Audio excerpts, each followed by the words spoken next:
Welcome to my new video. Empuraan സിനിമ അങ്ങനെ ദാ അവസാനിക്കാൻ പോവാണ്. എമ്പുരാൻ സിനിമ 17 ഭാഗങ്ങൾ കട്ട് ചെയ്യാൻ പോണ്. എന്തൊരു മൂഞ്ചിയ അവസ്ഥയാണ് നോക്ക്. ഒരു സിനിമ ഇറക്കിയെന്ന് വെച്ചാ ആ സിനിമ എന്താ പറയാ, ഇപ്പൊ ഇതുവരെ എന്നാ പിന്നെ ഈ സെൻസർ ബോർഡൊക്കെ എന്തിനായിരുന്നു? ഇങ്ങനെയുള്ള പ്രശ്നങ്ങളൊക്കെ പടത്തിലുണ്ടെന്ന് വെച്ചാ സെൻസർ ബോർഡിൽ നേരത്തെ തന്നെ ഇത് കട്ട് ചെയ്ത് മാറ്റിയിട്ട് വേറെ ഇറക്കിയാൽ പോരായിരുന്നോ? ഇതിപ്പോ പടം ഇറങ്ങി ഒരാഴ്ച പിന്നിട്ട് കഴിഞ്ഞ് അടുത്ത ആഴ്ച, അതായത് ഈ തിങ്കളാഴ്ച മുതലാണ് ഈ പടത്തിന്റെ ഭാഗങ്ങളൊക്കെ കട്ട് ചെയ്തിട്ട് ഈ സിനിമ ഇറങ്ങാൻ പോണത്. ഇതിലുള്ള വലിയ കോമഡി എന്താന്ന് വെച്ചാൽ തിങ്കളാഴ്ച മുതൽ ടിക്കറ്റ് എടുത്ത് വെച്ചിരിക്കുന്ന ആൾക്കാരുണ്ടല്ലോ, അവർക്ക് ഈ സിനിമ യഥാർത്ഥത്തിലുള്ള സിനിമയായിട്ട് കാണാൻ പറ്റത്തില്ല. അതിന് കട്ട് ചെയ്ത് പോയിട്ട് ബാക്കി വരുന്ന 2.25 മണിക്കൂറോ അല്ലെങ്കിൽ 2.5 മണിക്കൂറോ ഒക്കെ ഈ സിനിമ കാണാൻ പറ്റത്തുള്ളൂ. ഒരവസ്ഥ ഒന്ന് ആലോചിച്ച് നോക്കി. ഈ ടിക്കറ്റ് എടുത്തവന്മാരൊക്കെ ആരായി? അല്ല, പറഞ്ഞിട്ട് കാര്യമില്ല, അത്രയും സമ്മർദ്ദം ഉണ്ടാവും നിർമ്മാതാക്കൾക്ക്. ഇപ്പൊ ഈ ഇടയ്ക്ക് ഇപ്പൊ 2-3 ഞാൻ ഡിബേറ്റ് ഒക്കെ കണ്ടു. ഡിബേറ്റിലൊക്കെ വന്നിട്ട് ഈ രാഷ്ട്രീയക്കാർ വന്നിട്ട് ഇതിനെ അങ്ങോട്ട്, ഹിന്ദുത്വ രാഷ്ട്രീയവാദം തന്നെ ഭയങ്കരമായിട്ട്, അങ്ങനെ സംഭവിക്കാത്ത കാര്യം, ഫ്രിക്ഷൻ ആണല്ലോ ഇതെല്ലാം. ഇപ്പൊ കമ്മാര സംഭവം പറഞ്ഞിട്ടൊരു സിനിമ ഇറങ്ങിയിട്ടുണ്ടായിരുന്നു. അതില് മഹാത്മാഗാന്ധിയെ രക്ഷിക്കാനായിട്ട് ദിലീപ് പോകുന്നുണ്ട്. അതൊക്കെ ഒറിജിനൽ ആണോ? അതൊക്കെ ഫ്രിക്ഷൻ, വെറും സാങ്കല്പികത മാത്രം. അപ്പൊ അങ്ങനെയുള്ള ഒരു സീനൊക്കെ വരുന്ന സമയത്ത് അതൊക്കെ നമുക്കത് എന്താ പറയാ, അങ്ങനെ എടുക്കാൻ സാധിച്ചു. പക്ഷെ അതേ സമയത്ത് ഇതൊന്നും നമുക്ക് സാധിക്കുന്നില്ല. ഇപ്പൊ ഈ ഇറങ്ങിയ ഈ സിനിമയില് ഇതൊരു കഥാ പശ്ചാത്തലം മാത്രമാണ്, എമ്പുരാനിലൊരു പശ്ചാത്തലം മാത്രമാണ് ഈ ട്രെയിൻ കത്തിക്കൽ, ഇങ്ങനെയുള്ള കേസുകളും കാര്യങ്ങളൊക്കെ. ഇത് ഈ സിനിമ കട്ട് ചെയ്ത് പോണതല്ല. നമ്മള് എന്താ പറയാ, ഇപ്പോ നമ്മളൊക്കെ അത് കണ്ടു കഴിഞ്ഞ്, നമ്മുടെ ഫ്രണ്ട്സൊക്കെ കാണണം പറഞ്ഞിരുന്നതാണ്. തിങ്കളാഴ്ച ചൊവ്വാഴ്ച നാട്ടിൽ നിന്ന് വിളിച്ചിട്ട് പറഞ്ഞേ, ഈ ചൊവ്വാഴ്ചയും ബുധനാഴ്ചയൊക്കെ ആയിട്ട് നമ്മൾ ഈ പടം കാണാൻ പോകുന്നുണ്ട്. അവരൊക്കെ ടിക്കറ്റ് എടുത്ത് വെച്ചു, ടിക്കറ്റ് കിട്ടാതെ കിട്ടിയത്. അവസാനം ഇതെന്തായി? ഇപ്പൊ വന്നിട്ട് ടിക്കറ്റ് കിട്ടിയാലും കാര്യമില്ല. കാരണം പടം 2.25 മണിക്കൂർ, മാക്സിമം പോയാൽ 2.5 മണിക്കൂർ. ആ 3 മണിക്കൂർ ഉണ്ടായിരുന്ന ഭാഗങ്ങളൊക്കെ ഇങ്ങനെ കുറെ സീൻസുകളുണ്ട്. അതിൽ ഇമ്പോർട്ടൻ്റ് ആയിട്ടുള്ള കുറേ സീനുകളുണ്ട്. ഇത് എന്തുകൊണ്ടാണ് ഈ സിനിമ നിരോധിക്കാൻ പോണത്, അല്ല എന്തുകൊണ്ടാണ് ഈ സിനിമയിൽ ഈ ഭാഗങ്ങൾ കട്ട് ചെയ്യാൻ പോണത് എന്ന് പോലും അറിയാനായിട്ടൊരു പ്രേക്ഷകന് അവകാശമില്ലാത്ത അവസ്ഥയായി. അങ്ങനെ ഒരു അവസ്ഥയിലേക്ക് മാറുകയാണ്. ഇതിനു മുമ്പ് ഒരുപാട് സിനിമകൾ കേരളത്തിൽ ഇറങ്ങിയിട്ടുണ്ട്. സന്ദേശം, പിന്നെ മറ്റേ എന്താ പറയാ, കാശ്മീരി ഫയൽസ്, പിന്നെ കേരള സ്റ്റോറി, ഇതുപോലെ ഒരുപാട് സിനിമകൾ ഈ നാട്ടിൽ ഇറങ്ങിയിട്ടുമുണ്ട്. അതിനെതിരെയൊക്കെ പ്രതിഷേധങ്ങൾ വന്നിട്ടുണ്ട്. പടം കളിക്കത്തില്ല അല്ലെങ്കിൽ കളിപ്പിക്കത്തില്ല എന്നുള്ള ലെവലിലൊക്കെ വന്നിട്ടുണ്ട്.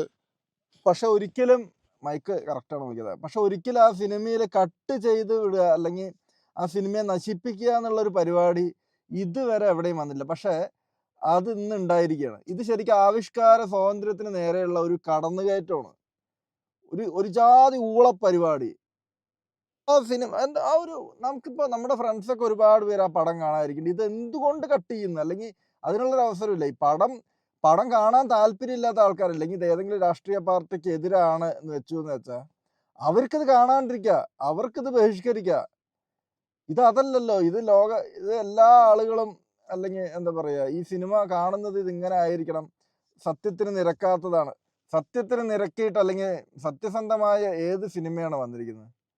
സത്യസന്ധമായ ഫ്രിക്ഷൻ മാത്രമായിരിക്കും എല്ലാ സിനിമയിലും മിക്കവാറും ഉൾക്കൊള്ളിച്ചിട്ടുണ്ടാവുക. ഇപ്പോൾ കേരള സ്റ്റോറിയിൽ കണ്ടിട്ടില്ലേ, അവരുടെ ഫ്രിക്ഷനും 1-2 കേസുകൾ ഉണ്ടായി. അപ്പോൾ അതിന് പകരമായിട്ട് അവരിട്ടിരിക്കുന്നതാണ്, അതിൽ എത്രയോ കേസുകൾ ഉണ്ടായി എന്നൊക്കെ പറഞ്ഞിട്ടൊക്കെയാണ് ആ പടം തുടങ്ങുന്നതും അല്ലെങ്കിൽ ഇതാകുന്നത്. ഇപ്പോൾ വാരിയംകുന്നനെ വെച്ച് പടം എടുത്ത പുഴ മുതൽ പുഴ വരെ, അതിലെന്തായിരുന്നു?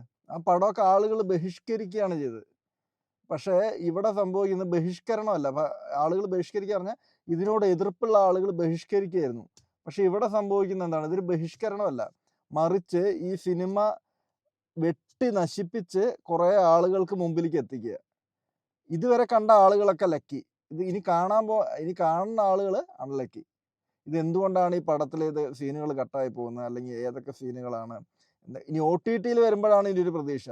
അപ്പോഴും എന്താ, ഒരു നാറിയ പൊളിറ്റിക്സും കാര്യങ്ങളൊക്കെ വന്നിട്ട്, ഞാൻ പറഞ്ഞില്ലേ, കമ്മാര സംഭവത്തിൽ മഹാത്മാഗാന്ധിയെ രക്ഷിക്കാനായിട്ട് കമ്മാരം പോണ സീനൊക്കെ ഉണ്ട്. ഭയങ്കര ഫ്രിക്ഷൻ അല്ല അതൊക്കെ. ഇത് കേരളത്തിൽ ഇങ്ങനെ സംഭവിക്കുന്നു എന്നുള്ളതാണ് പ്രശ്നം. ഇത് ഗുജറാത്തിലോ അല്ലെങ്കിൽ യു പിയിലോ, കേരളം ഇന്ത്യയിൽ നിന്ന് വേറിട്ടൊരു സംസ്ഥാനമൊന്നുമല്ല, എന്നാലും സമ്പൂർണ്ണ സാക്ഷരത എന്ന് നമ്മൾ അവകാശപ്പെടുത്തില്ലേ, ആ കേരളത്തിൽ ഈ പടത്തിൻ്റെ സീനുകൾ വെട്ടിച്ചുരുക്കുന്നു എന്ന് പറയുമ്പോൾ അതിൽ പരം ഒരു നാണക്കേട് ഇല്ല. നാറിയ രാഷ്ട്രീയത്തിൻ്റെ ഭാഗമായിട്ട് ഒരു സിനിമ വെട്ടി നശിപ്പിച്ച് കോളമാക്കി. അതാ പറഞ്ഞ തിങ്കളാഴ്ചക്കുള്ളിൽ മക്കളെ കാണേണ്ടവരൊക്കെ നാളെ പോയി കണ്ടോ. തിങ്കളാഴ്ച മുതൽ പടത്തിൻ്റെ 17ഓളം ഭാഗങ്ങൾ പോയി 2.5 മണിക്കൂർ 2.5 മണിക്കൂറൊക്കെ ആയിരിക്കും സിനിമ. അതായത് പ്രധാനപ്പെട്ട സീനുകളെല്ലാം പോവും. പിന്നെ ആ പടം ഒന്നിനും കൊള്ളത്തില്ല, പിന്നെ കാണാതിരിക്കുന്ന ഭേദം. ഇനിയിപ്പോൾ OTT വരുമ്പോഴാണ് ഒരു പ്രതീക്ഷ. OTT വരുമ്പോഴും ഈ കത്രിക കൈവയ്ക്കുമോ, കത്രിക കൊണ്ട് വെക്കുമോ എന്നുള്ള സംഭവം ഭയങ്കര. ഇപ്പോൾ ഫേസ്ബുക്കിലെ കുറേ ഊളകളൊക്കെ പോസ്റ്റ് ഇടാൻ തുടങ്ങി, ഇതെന്തോ വലിയ അച്ചീവ്മെൻ്റ് ആയിട്ട് കണ്ടിട്ട്. എനിക്ക് മനസ്സിലാവണില്ല ഇതിലെന്ത് കോപ്പാണ് ഇങ്ങനൊരു സംഭവം. എനിക്ക് പ്രത്യേകിച്ചൊന്നും പറയാനില്ല. എനിക്ക് അത് വാർത്ത കണ്ടിട്ടേ. ശരി, അപ്പോൾ വീണ്ടും അടുത്ത വീഡിയോ ആയിട്ട് കാണാം. ചാനൽ സബ്സ്ക്രൈബ് ചെയ്യാത്ത ആൾക്കാരുണ്ടെങ്കിൽ സബ്സ്ക്രൈബ് ചെയ്യുക. പുല്ല്.